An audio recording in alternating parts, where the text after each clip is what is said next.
बहू, अपना दाहिना पैर बढ़ाओ, कलश गिरा के शुभ प्रवेश करो।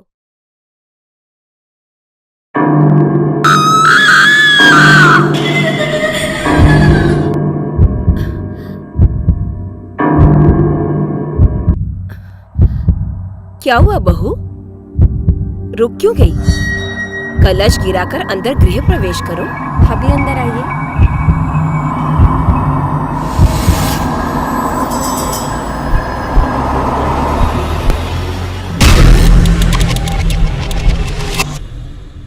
नमस्कार, आदाब, सत श्री अकाल। मैं शबाब हाशिम आपका क्राइम कंट्रोल सीरीज में स्वागत करता हूँ। ऐसा माना जाता है कि इस दुनिया के अंदर एक और दुनिया बसती है, वो है आत्माओं की दुनिया। कुछ लोग इसके होने का दावा करते हैं तो कुछ इसके वजूद से इनकार। देखा किसी ने नहीं, पर महसूस किया जा सका, जैसा कि स्मिता ने किया अपने गृह प्रवेश के वक्त। एक नई नवेली दुल्हन जो अभी ससुराल में दाखिल भी नहीं हुई। आखिर वो कौन सी वजह थी जो स्मिता को उसके वजूद का एहसास कराना चाहती थी? ये उसका वहम मात्र था जिसे उसने नजरअंदाज कर दिया। आइए देखते हैं ये स्मिता की जिंदगी में क्या शक्ल लेकर आता है और उसकी जिंदगी में क्या असर डालता है।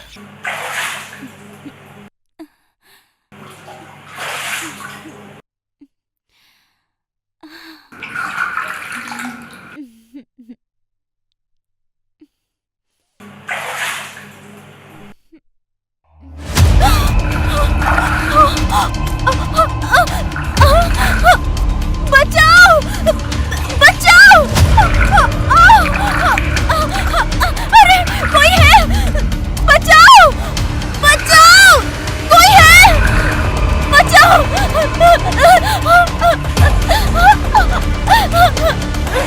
बचाओ!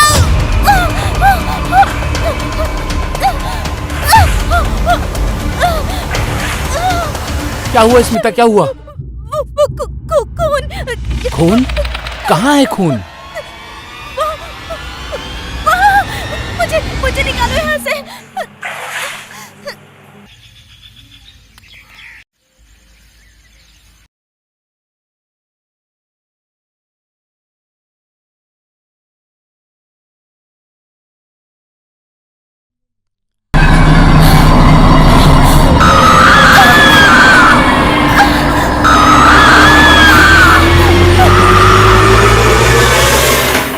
स्मिता, मॉम बुला रही हैं।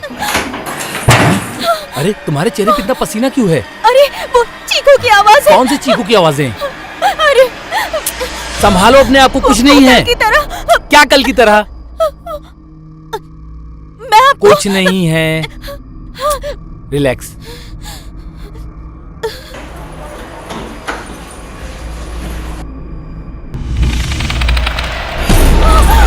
क्या हुआ, रुक क्यों गई? चलो। वो खून की छींटे। खून की छींटे? अच्छा मजाक करते हो। कहाँ खून की छींटे? वो देखिए ना वहाँ पर। अरे कुछ नहीं है, हद है यार। अरे आप यकीन क्यों नहीं करते मेरा? अरे कुछ नहीं है, मैं बोल रहा हूँ ना, कुछ नहीं है। मुझ पर विश्वास करो। मैंने आपको कहा ना। अरे तुम समझ क्यों नहीं रही हो? मैं बोल रहा हूँ ना, मेरा विश्वास करो। चलो नीचे चलो।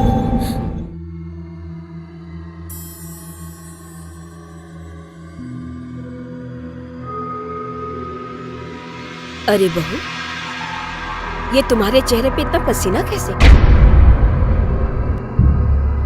अरे वो माँ जी, रूम का एसी नहीं चल रहा था ना, तो इस वजह से हो गया। बस बहू, अब घर के तौर तरीके अच्छे से समझ लो। आखिर घर तो तुम्हें ही चलाना है ना? जी माँ। मेरा क्या है, वंशिका की शादी के बाद मैं हरिद्वार चली जाऊंगी और वहाँ राम राम भजन करूंगी आराम से। जी बिल्कुल माँ जी।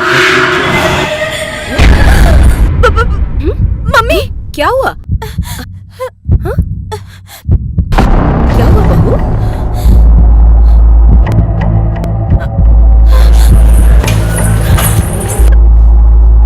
क्या हुआ इसको?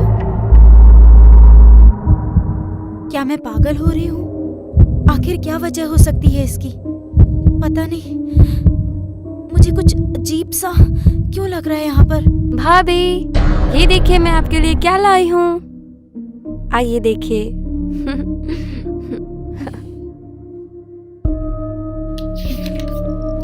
ये है मम्मी, कितनी यंग लग रही है ना?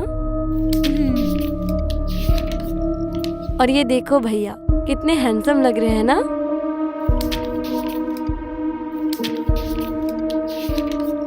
ये है पापा। आई मिस यू टू पापा।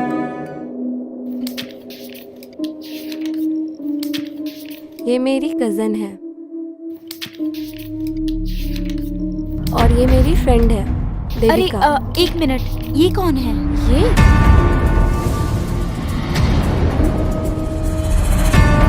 क्या हुआ, बताओ ना कौन है? ये मेरे भैया की पहली वाइफ है रचना, जो कि कहीं चली गई है अचानक से गायब हो गई है। गायब हो गई? लेकिन प्रणय ने तो मुझे बताया था कि उसका डिवोर्स हो गया। वंशिका, हाँ माँ। वंशिका। भाभी मैं जा रही हूँ, माँ बुला रही है। जी मम्मी आई।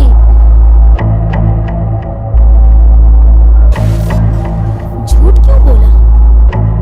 और कहाँ गायब हो गई? और कोई ऐसे कैसे गायब हो सकता है? ये क्या हो रहा है?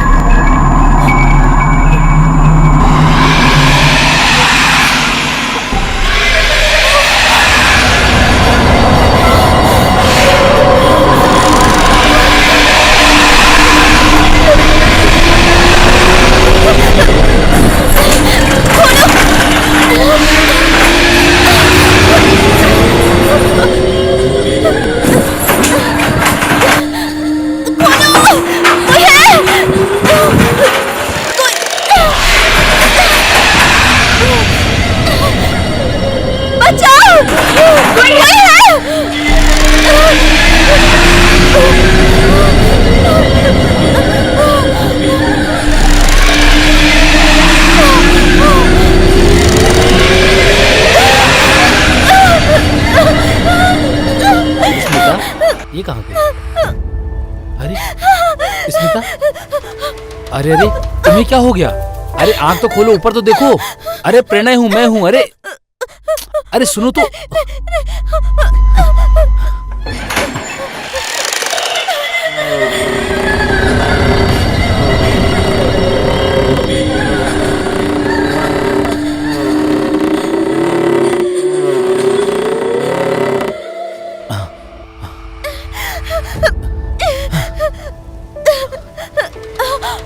अरे मैं हूँ प्रणय, आंखें खोलो, अपनी आंखें खोलो। तुम्हारे चेहरे पे इतना पसीना। अरे मैं हूँ प्रणय। कुछ नहीं होगा, कुछ नहीं होगा। अरे डरो मत तुम, कोई नहीं है। देखो तुम, अरे हो क्या गया तुम्हें? आंखें खोलो, अपनी आंखें खोलो। देखो क्या है, कौन है?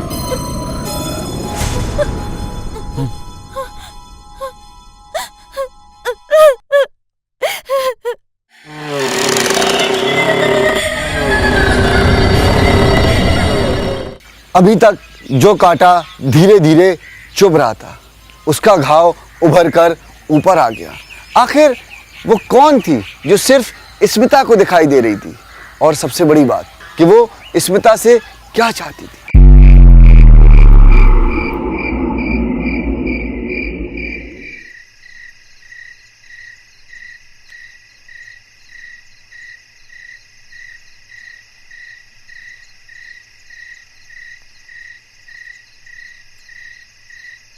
लीजिए, चाय पी लीजिए।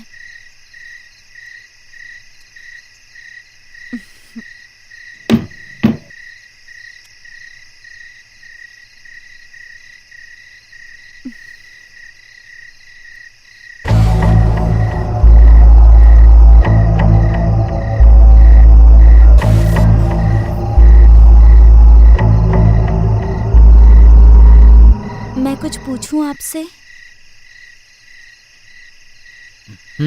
पूछो। रचना के बारे में कुछ पूछना है। मैंने तुम्हें बताया तो था ना कि हम दोनों का तलाक हुआ था। हाँ बताया तो था, लेकिन वंशिका तो बोल रही थी कि वो गायब हो गई कहीं। ये कैसी चाय बनाई है तुमने? तुम्हें चाय बनाना भी नहीं आता? ये लो, ले जाओ अपनी चाय। अरे आप नाराज क्यों हो रहे हो? मैं फिर से बना कर लाती हूँ ना। नहीं, रहने दो आप बस। नाराज मत होइए।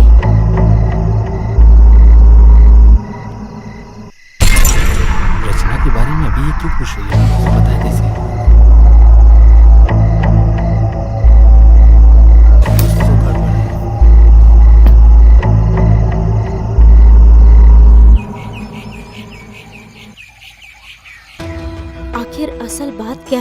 मैं जब से यहाँ आई हूँ कुछ ना कुछ हो रहा है। उस दिन रचना का आईने में दिखाई देना और वो चीखें और वो प्रणय का रचना के बारे में पूछने पर गुस्सा होना, जरूर कुछ तो गड़बड़ है। सब मुझसे कुछ छुपा रहे हैं। रचना ने आज तक मुझे कोई नुकसान नहीं पहुंचाया, मतलब उसका मकसद मुझे चोट पहुंचाना नहीं है। तो क्या वो मुझसे मदद चाहती है? शायद यही सच है, वरना वो अभी तक मेरे साथ कुछ भी बुरा कर सकती थी, लेकिन उसने नहीं किया। अगर ऐसा है तो मैं उसकी मदद जरूर करूंगी। अरे बहू, अरे माँ जी, आप कब आई? ऐसे चुपचाप बैठ के क्या सोच रही हो? कुछ नहीं माँ जी, बस ऐसे ही बैठी थी। अच्छा चलो, आज रसोई की रस्म है तुम्हारी। जी माँ जी, चलिए। आओ। स्मिता को रचना की मौजूदगी का एहसास हो चुका और साथ ही साथ उसको ये महसूस हो रहा था कि रचना के साथ कुछ गलत हुआ है।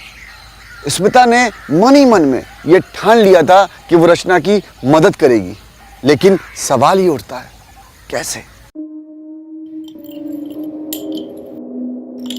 क्या करूं, कैसे पता लगाऊं रचना के बारे में?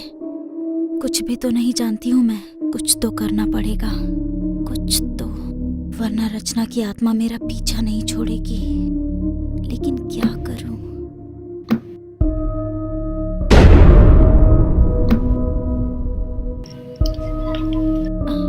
वंसु,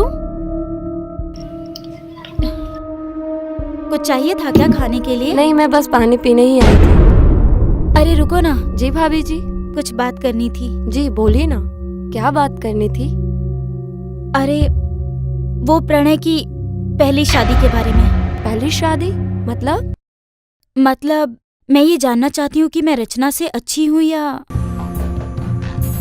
जी भाभी, आप बहुत अच्छी हो और मेरी मम्मी ना आपको बहुत पसंद करती है। और रचना भाभी भी बहुत अच्छी थी, पापा के फ्रेंड की लड़की थी, बहुत ही गरीब फैमिली से बिलोंग करती थी। और वो ना कैश और दहेज दोनों में से कुछ भी नहीं लाई थी, इसी वजह से मम्मी उनको कभी पसंद नहीं करती थी।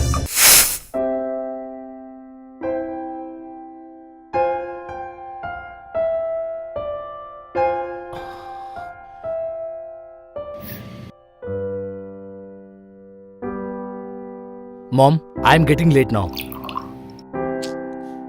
बहू, आई माँ जी। जल्दी करो।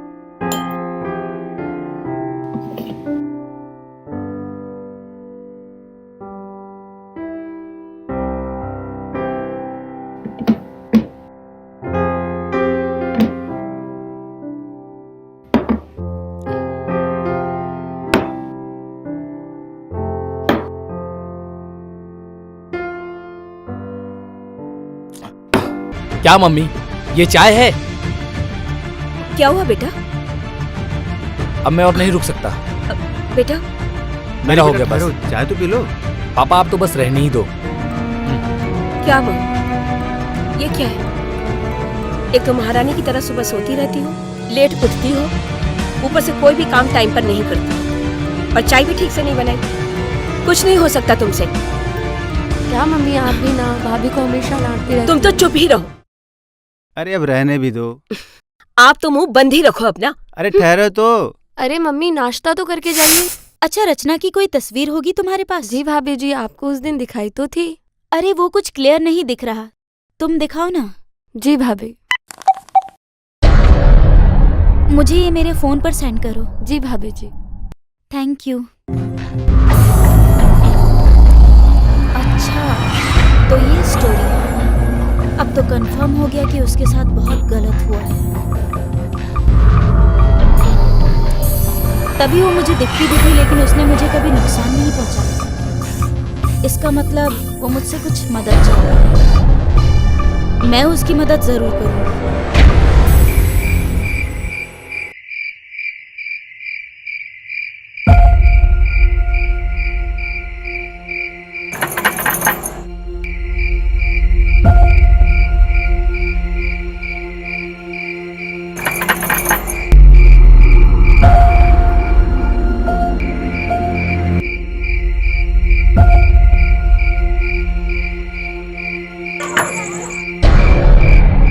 नमस्ते।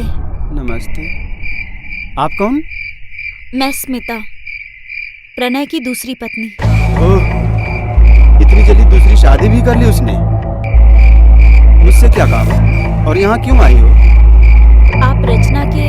हाँ, मैं ही उस अभागी का पिता हूँ जो शादी के कुछ सुखी साल भी नहीं बिता सकी अपने ससुराल में।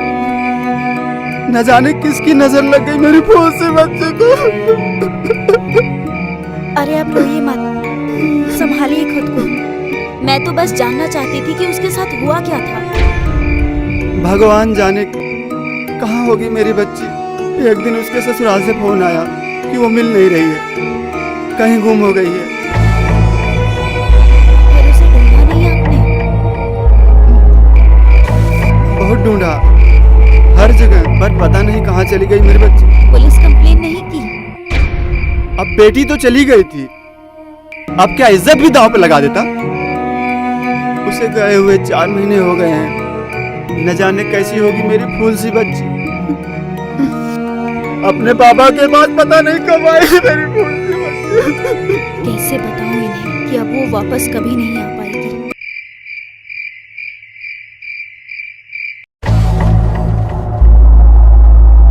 आखिर ये कहाँ जा सकती है बिना बताए? टाइम देखा आपने क्या हो रहा है? तो फिर नजर रखनी चाहिए थी ना उस पर। हमें क्यों बोल रहे हो? अरे मॉम, घर पे आप रहती हो ना कि मैं। भैया, भाभी का फोन स्विच ऑफ जा रहा है। मुझे ना बहुत ही घबराहट हो रही। ना जाने कहाँ होंगी अभी।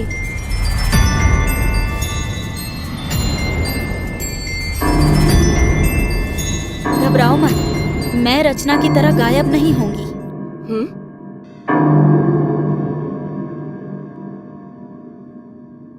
रचना कब गायब हुई? सर यही कुछ 4 महीने पहले। 4 महीने से? मतलब 4 महीने हो गए और आप लोगों ने मिसिंग कंप्लेंट तक नहीं लिखवाई? बताकर अपनी बेइज्जती करवाते क्या हम? वो तो चली गई, मनहूस गई। उसको ढूंढने की कोशिश नहीं की? कहाँ नहीं ढूंढा उसे? दोस्त, रिश्तेदार, कहाँ नहीं गया मैं? एक एक जगह चेक किया, लेकिन किसी को उसका कुछ पता ही नहीं है। तो आप उस वक्त कहाँ थे? सर, उस वक्त मैं ऑफिस के काम से स्टार होटल में रुका था। आप चाहे तो वहाँ की बुकिंग चेक कर सकते हैं, क्योंकि उस दिन की बुकिंग मेरे ही नाम पे थी। वो तो हम पता लगवा ही लेंगे। ऑफिसर, जाओ चेक करो जाकर कि ये कितना सच बोल रहा है। Yes sir.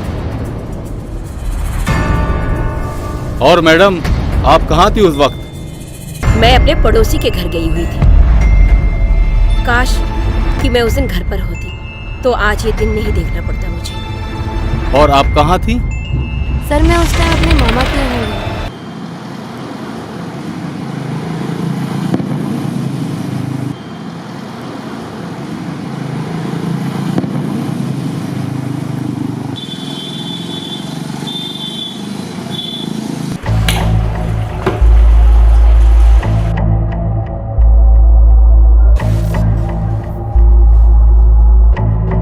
तो आप लोगों के मुताबिक घर पे कोई नहीं था जब रचना लापता हुई। हेलो? हाँ सर, प्रणय सच बोल रहा है। ओके, आ जाओ तुम। Okay sir. अच्छा मैडम, ये रचना का सामान कहाँ होगा? रचना का सामान ऊपर स्टोर रूम में रखा है। हवलदार, जाकर एक एक चीज को चेक करके आओ। आइए, मैं आपको ले चलती हूँ। अच्छा, इससे पहले आपको रचना में कुछ अजीब लगा क्या? अरे वो तो थी ही अजीब। जब से आई थी घर में मनुष्यत ही छाई हुई थी। बस पूरे दिन लड़ना झगड़ना।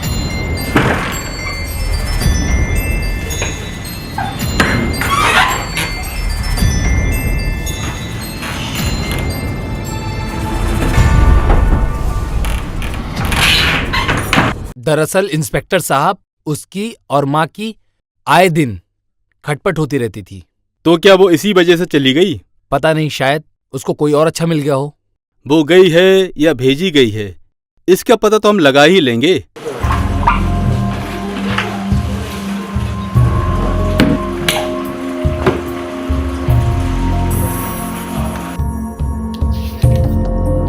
आपका रवैया कैसा था रचना जी के साथ? सर मैं बहुत प्यार करता था उससे। अच्छा, तो शायद इसीलिए आपने 6 महीने भी गुजरने नहीं दिए और आपने दूसरी शादी कर ली। अरे सर वो ऐसा नहीं है। सारा घर सर्च करने के बाद ये डायरी मिली।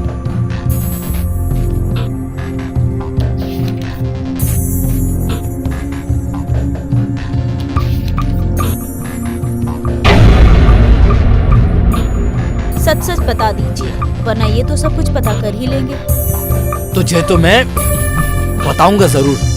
मेरी छोड़ो, अपनी फिक्र करो। एक बार असलियत सामने आने दो, तब पता चलेगा।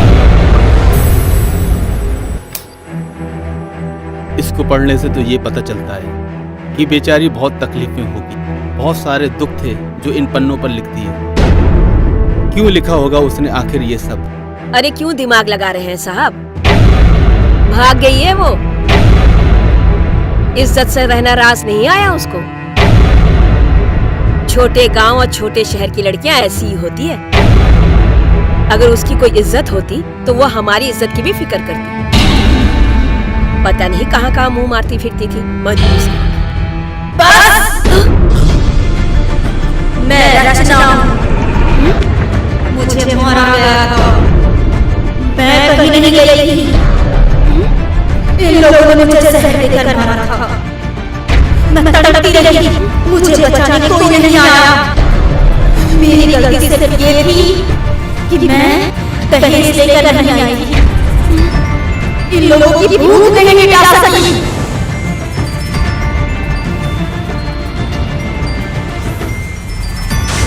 कांटे की तरह चुपती थी तुम लोगों की निगाहों में। चाहती तो बहुत पहले तुम लोगों को सजा दे सकती थी, लेकिन मैंने ऐसा नहीं किया क्योंकि मैं कानूनन तुम लोगों को सजा दिलाना चाहती थी। मुझे जिम्मेदार ने समझा और उसने मेरी मदद की। सर, इन लोगों को छोड़ना।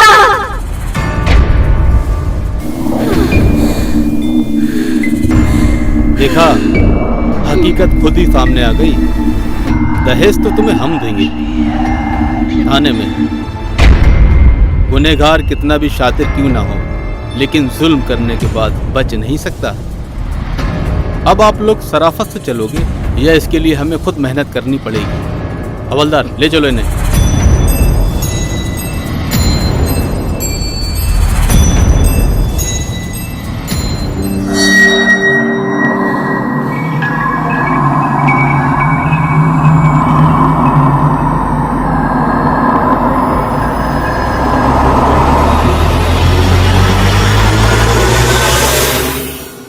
भाभी, अरे भाभी क्या हुआ? भाभी, भाभी, भाभी क्या हुआ? भाभी, भाभी। आखिरकार स्मिता ने अपनी सूझबूझ से रचना को इंसाफ दिला ही दिया और सरिता और प्रणय को सलाखों के पीछे भेज दिया। इससे साफ जाहिर होता है कि इंसान जो बोता है वही काटता है और गुनाहों की सज़ा सिर्फ सलाखें ही होती हैं। आजकल रचना जैसी कई लड़कियां दहेज की बेदी चढ़ा दी जाती हैं। दहेज एक हमारे समाज में आम चलन बन चुका है, जिसकी कड़वाहट सिर्फ लड़की के माँ बाप और लड़की को ही चखना पड़ती है। दहेज देना और लेना कानूनन अपराध है, लेकिन हम लोग उसके खिलाफ नहीं जाते, उसका सपोर्ट करते हैं। तो हम आपसे यही गुजारिश करेंगे कि आप दहेज के खिलाफ आवाज़ उठाइए, क्योंकि एक शख्स अगर आवाज़ उठाएगा, एक शख्स खड़ा होगा तो उसके साथ अनेक खड़े होंगे। इसी के साथ मैं शबाब हाशिम आपसे विदा लेना चाहूँगा। फिर नई सच्ची घटनाओं के साथ आपके सामने हाजिर होऊंगा। तब तक के लिए सतर्क रहिए, अपना और अपनों का ख्याल रखिए। जय हिंद।